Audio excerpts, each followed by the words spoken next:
What will you do when your money works for you? Welcome to the TechGirl Financial Podcast with your hosts, Victor and Kim Gaxiola.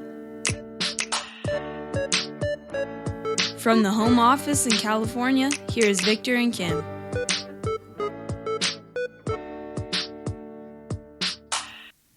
I love that little tune. Every time I hear it, I think of my boo. So, she composed it, arranged it. I think we introduced it in the first podcast. She did the theme song. And Kim, sadly, since the last time we recorded a podcast, our little baby is off to college. She's out of the house. Gone. Bye. Bye-bye, boo. She's leaving home, right? Blackbird, and all those songs and such. And so Mika did go off to college, and all the kids are back in school, which is exciting. But in taking her, obviously, was a big milestone in finally, kind of a delayed, right? Kind of an arrested development, because she should have gone to school a year ago. And now, because classes are in person down in Fullerton College in Southern California, we drove down there, dropped her off, and then flew home. Yeah, I think that I was more ready than I would have been last year. Had she left last year, I think it would have made me more sad. Really? Yeah, but this year it's, she hasn't been around. She's been doing her own thing, and I just feel like this whole year was a gift. Yeah. All that time, that extra time that I got to spend with her made me happy. So thank you, COVID. To a certain extent, it was like operating on borrowed time, right? Yes, We got a year, an extra year, a bonus year that we didn't expect with her. And I was happy that she was able to, stay home and do classes online. But Kim, you might have been. I was not prepared. I know you weren't, and it's so cute to see you heartbroken. Well, it was emotional. I was actually I knew it was going to be an emotional moment, but I couldn't have predicted just how emotional it was. So the flight home was a very sad flight home, and I think that part of it, like I said, it was because it was celebrating, obviously, that it was a milestone for Mika going off to college and stuff, but to a certain extent, it was like a milestone for us too, because we raise these kids and then they go off on their own, and you're sitting there and you're hoping, and praying. I hope I gave her everything she needed in order for her to be able to kind of survive on her own. It's almost like when you see those little turtles at the beach that just make their way into the ocean. It's like, there they go. Let's see what little crush can do. Exactly. My favorite line in that Finding Nemo. I know. Well, I heard from her yesterday, and she actually called me and was talking a lot. Oh. I was like very impressed. Yeah. So I think the dust has settled, and she finally was like, I want to talk to my mama, or at least I'd like to think that that's why she called me. But I am so excited just because, she's telling me about her days, about things she does at school, and what she sees down south, and meeting these people. And I just have to say that's fun. I remember doing the same thing and living in a new city, and exploring that new city. So I think, having the conversation that I did with her yesterday, it was really fun, and I just get excited for her. So if you're a new listener to the podcast, we're talking about our 19-year-old daughter, Mika, who went off to college, and obviously is still kind of emotional about it. So if you have little ones at home, hug them, kiss them, tell them you love them. And if they're already gone, well, then you can feel me, right? You know exactly what I'm going through. And so I apologize, if I continue brooding over the fact that she's gone. So she's back in school. I tell you, I don't think I shared this story with you real quick, but after her first day of school. So I stuck around for the first day of school, and then she came home and, and said, so how was it? And found out. She goes, well, I need to go get some stuff because she is settling in, but she wanted to go to Target. We went to Target. And she started shopping, and I need this, and I need a power strip for that, and I need a hamper. So she went through a whole laundry list of things that she needed, and then she put it all in the cart. When we got to the checkout stand, I went ahead and paid for it because, I'm going to pay for it. And as soon as I finished paying, I looked at her and I go, that's the last one. and I could tell in her eyes, like this instant, I should have gotten more. I think the whole time she thought she was going to pay for it, but then I said, that's it. It's kind of like you're on your own from here on out. And so with Mika returning to school and all the kids going back to school, it's so great. We've often said in the podcast, and over the course of the last year, we were missing them. The little kindergartners, actually, the local elementary school, one of the elementary schools in our community is right behind our house. And so throughout the work week, when the kids are back in school, you constantly hear these little kids screaming and running around and having fun. And it's such a joyful sound. It is so good to have them back. Yes, it definitely is fun to hear them. And I think they've gotten louder. They have. They are, even through the mask, because they're still wearing masks, but they're loud. I know. They seem louder. Take the mask off. Yeah. So just back to school, I want to remind everybody, if you haven't already heard the second episode of this season, the changes in college admissions, it's a very important podcast for those of you who have kids that are approaching going to college, just because we had Jeff Williams as a guest on, who was talking about all the changes that all these local universities and colleges had to make in their admissions process just because of COVID. And so if you're interested, you got to check that out. There's some great resources there. So obviously, we encourage you to take a listen. Great stuff. Yeah. So what are we going to talk about today? So it's interesting. I think because Mika left and I came back home, I threw myself at a project. I think that's what I do as a distraction or what have you. And so this project has been something that, for those of you who are local to the Bay Area, either clients or friends, I got to tell you, you're going to want to come check this out. I'm building a barbecue pit. I'm going to put a big green egg in it. We're going to have, a little countertop, seating area, fire pit, heat lamp. It's just going to be the TechGirl Financial Entertainment Center. Because I got to get music and tunes out there and such. But let me tell you, as I've been throwing myself at this job, I was reminded and going through it of the fact that, I'm sitting there, because as you're picking up cinder blocks and you're carrying 60 to 80 pound bags of concrete and stuff, your mind starts to wander after a while.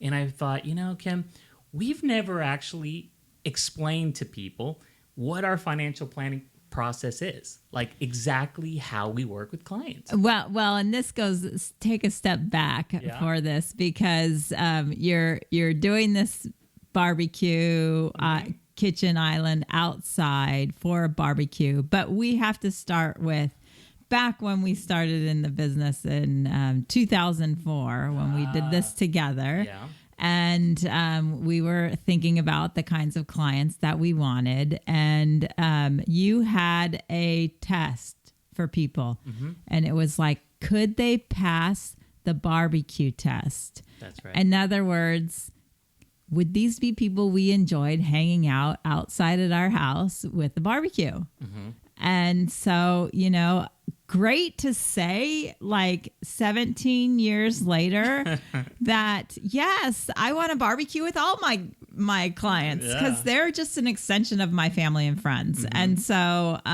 so, so worth, I love what I do. I love the people that I work with, and that makes me happy and grateful and thankful. Yeah, absolutely. And so, when building this barbecue, obviously, as an opportunity to bring people together, and I think part of it was also post-COVID, just want to be with people. We're people, right? Mm-hmm. We like being around others.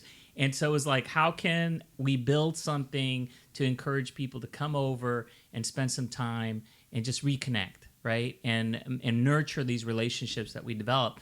And so as I was building the barbecue and going step by step, I was reminded again that we haven't actually gone through and shared with people what our financial planning process is and how much that experience of, building the barbecue, because it started with a plan. Mm-hmm. It started with, what do I think I want? Where do I want the grill? Do I want drawers? Do I want, access to places to store things?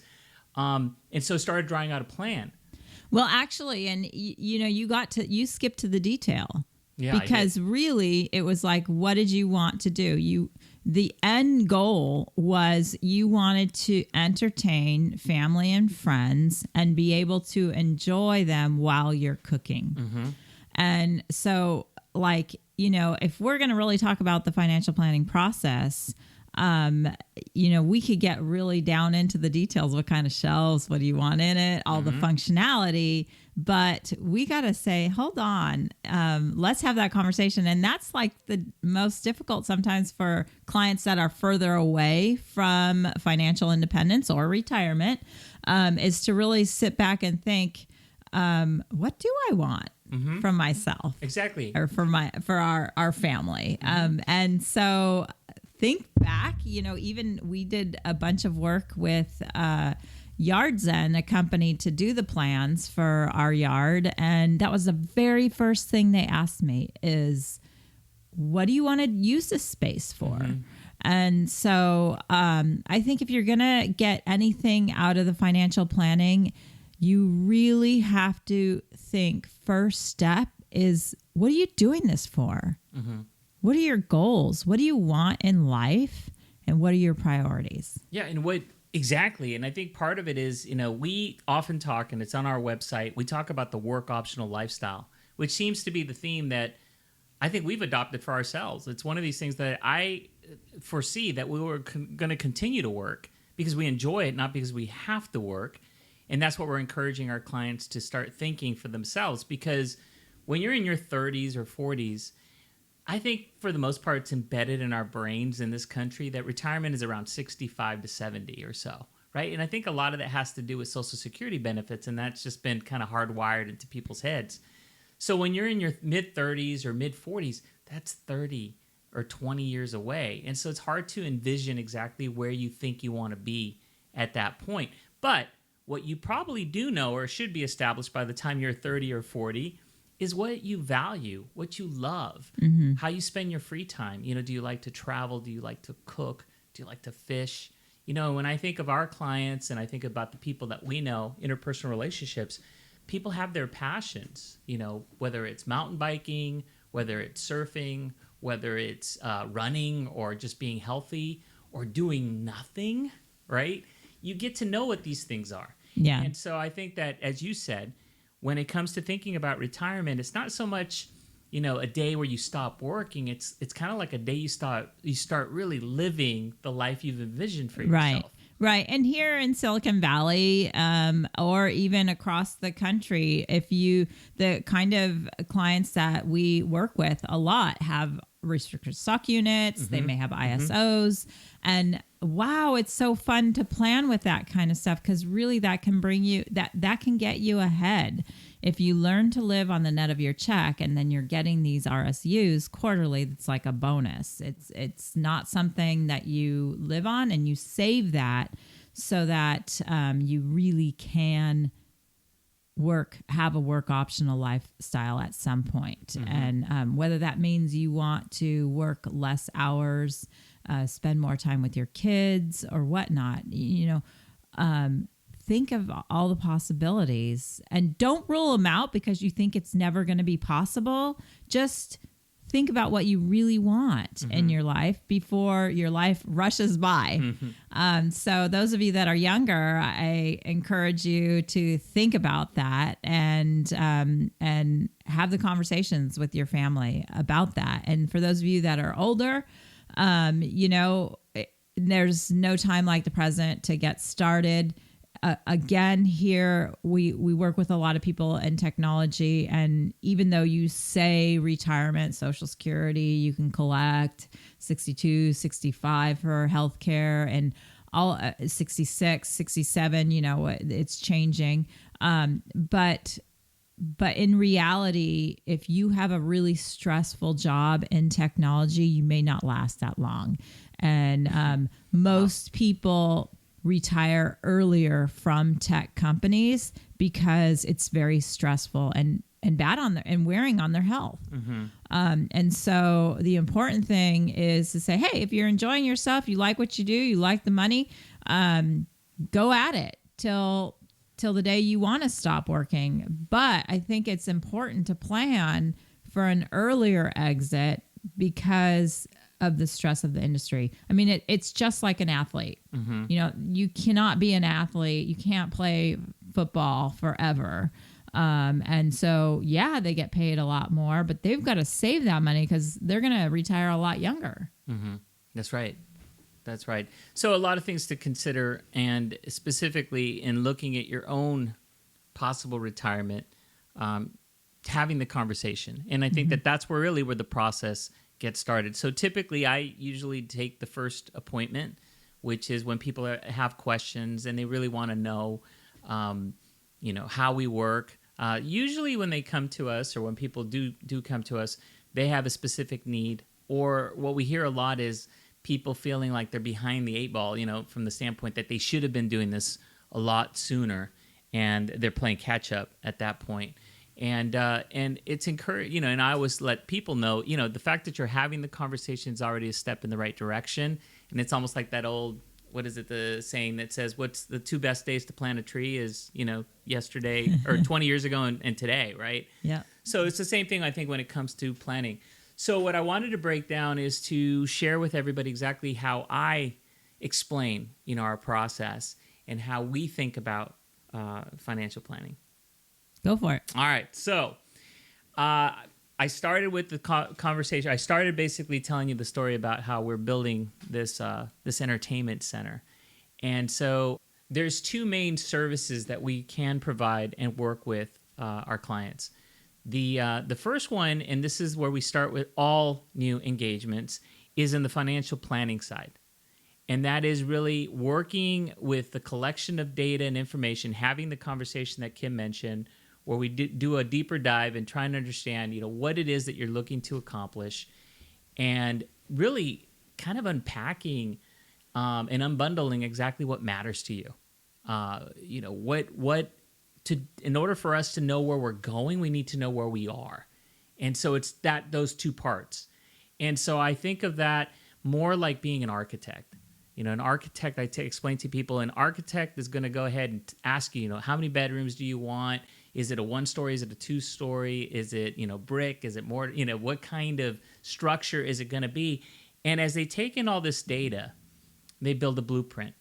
And that's how I think of the financial planning process. So there's a lot of data gathering. There's a lot of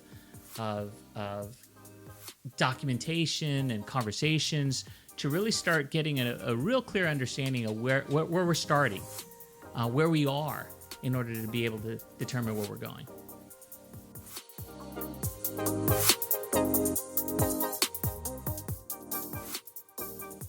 So like an architect, after we've had those conversations and we've modeled it, we use some amazing financial planning software that assists us with developing different scenarios. And what we can do is we can plan for retirement and even build, specific what-if scenarios should things happen. Like, what if you do want to buy a second home or a vacation home? What if your kid, who you're planning for to go to college, is going to go to Stanford as opposed to going to the local community college, and what impact will that make to your potential retirement? And so a lot of it is really stress testing and developing this plan for different outcomes. And it's something that we can develop and then provide this blueprint so that at least you can have a good sense of where you're going.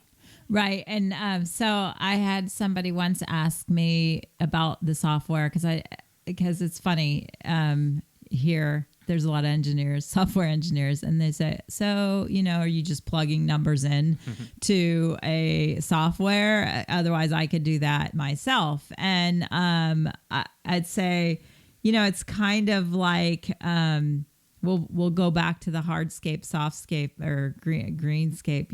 Victor, you're doing hardscape. I'm doing the gardening. And so I have these big pots that I wanted to plant. And I got all the instructions online of how to do this. What do I need? And blah, blah, blah, blah. And even some nice looking plants, but nothing will ever turn out like my plants online. Even if I read the instructions fully and bought all the same plants as them, because it just works out differently. And that's kind of almost like the artistry of this is to say, that the software will help you crunch the numbers, but it's the advisor that's going to come up with some creative solutions. for you. And so, that's great. Some of our clients are in a position where, they know they're going to be able to live the rest of their life and never run out of money. What a fantastic place to be. So how am I helping them? How am I adding value there? And what's fun is, again, the creative solutions. And so for me, I was able to come up with a solution for one of my clients where we converted a portion of their IRAs to Roths, and at the same time, because she was over 72 and had to take her required distributions out, we also had some of those required distributions go to charity. So what we were trying to do is come up with the right number that we could donate to charity and convert to Roth IRA so her taxes wouldn't change much. And wow, that was like a really fun and creative thing. I mentioned it to my clients, like, you could do that. And so I said, well, I can, plan around it and see what comes up. Yeah, and that's the value that you add. It's that creative solutions and finding different ways to accomplish, some goals or tasks, and knowing, it's the knowledge. It's not the 5 minutes or 10 minutes or 20 minutes you spend. It's the 20 years behind it.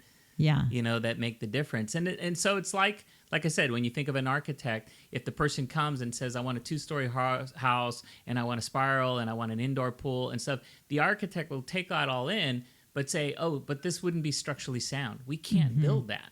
And I think that as a financial planner, as someone who works with clients, it's this whole, well, you want a second home, your kid go to Stanford, but you only want to invest, this much. It's never going to happen. Yeah. You're either going to have to start just eating, potatoes, no meat, just potatoes, in order for you to make that happen. Or your kid's going to be supporting you. Yeah. At the end. Yeah, exactly. So the first step with all our financial planning, with the journey, I should say, starts with financial planning. And so once we have these meetings, and it's a series of meetings and conversations, we plug in the numbers, we crunch the numbers, we run it through into multiple scenarios, and then we present a plan and say, here is your blueprint based on everything you've told us, based on what you own, based on your tolerance for risk, and based on your goals.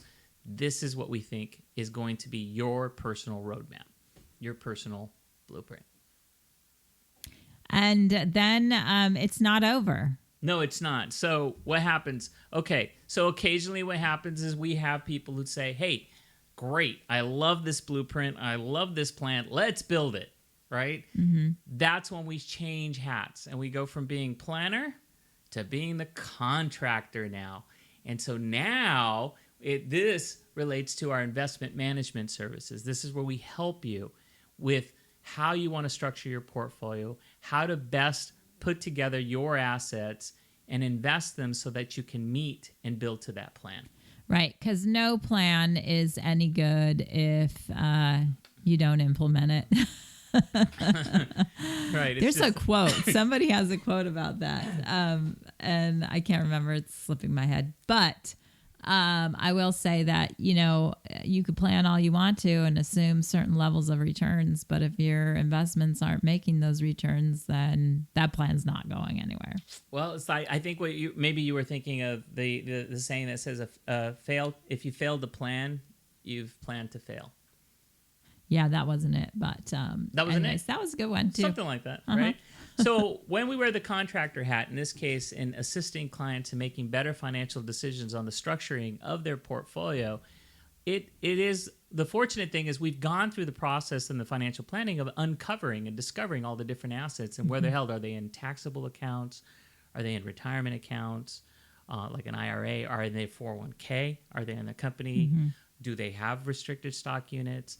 Do they have stock options? And in looking at all the inventory, now we know what is the building blocks that we have in order to be able to build, that blueprint, and what changes and adjustments we might want to make to those portfolios in order for them to be better positioned to increase the probability of success. Right. And, like you're building your plan. You had a Lego model of your kitchen island. I did, yeah. And you ran out of blocks and couldn't find any at Home Depot. And so you kind of changed your Lego model and said, hey, look at this. So that is going to happen in your life. Yep. That, from time to time, we may plan together. We might come up with a great plan, and I may be confident that you can achieve that plan, but things change in your life and it needs to be adjusted. And so over time, and I feel like sometimes I am like, you always say I'm a robot. I think I'm a really smart one with AI, artificial intelligence, because the longer I work with my clients, the better I know them. And over time, I start to see trends. I start to see things where, someone may go a little astray, and I can talk to them through that. And I can see those places where people typically would make a money mistake. And I can almost intervene before that, just because I've gotten to know that person so well. And so I think, a plan, we cannot emphasize enough that our process isn't about just delivering a plan. Our process is a journey. I mean, what we are delivering is a journey, and we're walking on that journey with our clients so that as these things come up, we are better and better able to respond. And I think the difference there, Kim, is it's not a transaction, it's a relationship. It's not a one-off, so we can build the plan, give you the plan, but then, it's just that. It's just a piece of paper. It's just a PDF. It's not until you actually put it into place and actually start working the plan does it actually start living and breathing. And as you said, you have to make these adjustments along the way. Yeah. And figure it out. And so you like to always go back to the architecture. I like to go back. I like to say, we have the software that allows us to be a Waze, but for finances. And so I say this because, how many times have we driven to my sister's house? You know how to get there, but you still use Waze. Yeah. Well, because I'm thinking about, police and accidents and things like that. So other things like impediments to get me where I want to go. Yeah. Yeah. And again, that we see that too, is to say, there will be bumps in the road, and we've seen a lot of those since we have other clients. And we've made some of those bumps ourselves just because we're human and we're going through this thing called life too. And so for us to be able, you think you know where you're going, you may have a way there, but sometimes it's still a great thing to have someone help you through that because of what you can't see. And it's something that I think is important for people to understand, that when it comes to having this trusted relationship with a client, especially in something as sensitive as financial planning or their own investments and such, that we do come at it, and I often say this, is we are empathetic, but we are much more surgical when it comes to making decisions. Sometimes people can be very anchored to certain investments or certain approaches. And so like a doctor, I don't want a doctor to impair an opinion on whether or not, I should have the surgery or not. I want them to know, and I want them to be straight shooters. And that's what we are, in helping people make decisions. So it's the difference between telling you what you want to hear and telling you what you need to hear. And so that is the kind of relationship we look to develop. That's the hard job. It is tough. It's tough sometimes. But, it is. Over time, as you said, I think it's a two-way street from the standpoint as you get to know the patterns, and I'd say patterns and personalities and people's feelings about money and the way they make decisions and such. But by the same token, through that and helping them and being approachable and available to when those moments come when they have a question, should I sell my home, or Should I pay down more of my mortgage? The kinds of questions that we get. And what's great is after you've developed a relationship over years or such, that you can feel much more confident in your answer, and that they'll trust that to help them make a decision. You're not making it for them, but help them make better financial decisions just based on information, data, and experience. Yes. And for all those women out there that underestimate their financial know-how, acumen. Yeah, I want to say that I definitely think you are underestimating your financial acumen, because women have a tendency, me included, to think you know less than you really do, or to feel like there's always something more you should know about a certain topic.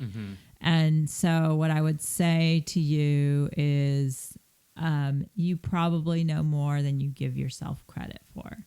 And the rest we can fill in we fill in those spaces and give you the confidence to make the decisions that you're going to feel comfortable making. That's well said. And I guess I'd say, just for the guys that are listening, we just fake it till we make it. Because that's what we do. We figure it out. But that is our process. And I just realized, this is our 5th season of the podcast, and not once do I think we ever really broke it down and said, this is what we do. This is how we help people. This is what why we wake up in the morning and get excited to go to work. Yeah. Right? That's it. That's it. So if you are obviously interested, if you're not currently working with us and you're interested in learning more, I highly encourage you to reach out to us. Probably the easiest thing to do is to reach out on our website. There's a contact us form in the website, which is techgirlfinancial.com. Just let us know that you listen to the podcast and you'd like to have a conversation about the financial planning process, or as we like to say, the journey, which is, I like to say, the Hakuna Matata plan, which it means no worries for the rest of your days.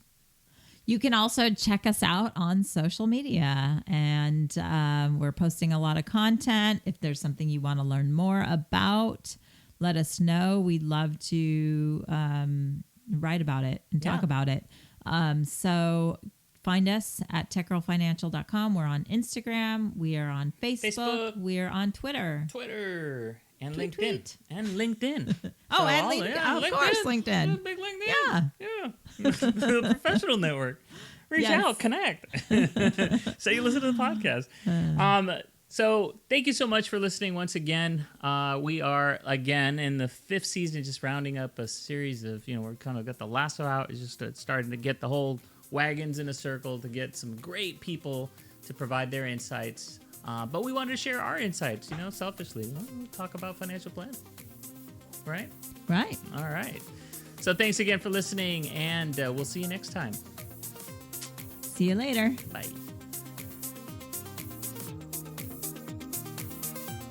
If you have questions, comments, or suggestions for future shows, please send an email to victor@techgirlfinancial.com or join the conversation on Twitter using the hashtag AskTGF. We also encourage you to follow us on the Tech Girl Financial page on Facebook and connect with us on LinkedIn. Securities offered through registered representatives of Cambridge Investment Research, Inc., a broker-dealer member FINRA, SIPC. Investment advisory services offered through Cambridge Investment Research Advisors, a registered investment advisor. TechGirl Financial and Cambridge Investment Research, Inc. are not affiliated companies. Discussions in this show should not be construed as specific recommendations or investment advice. Always consult with your investment professional before making important investment decisions.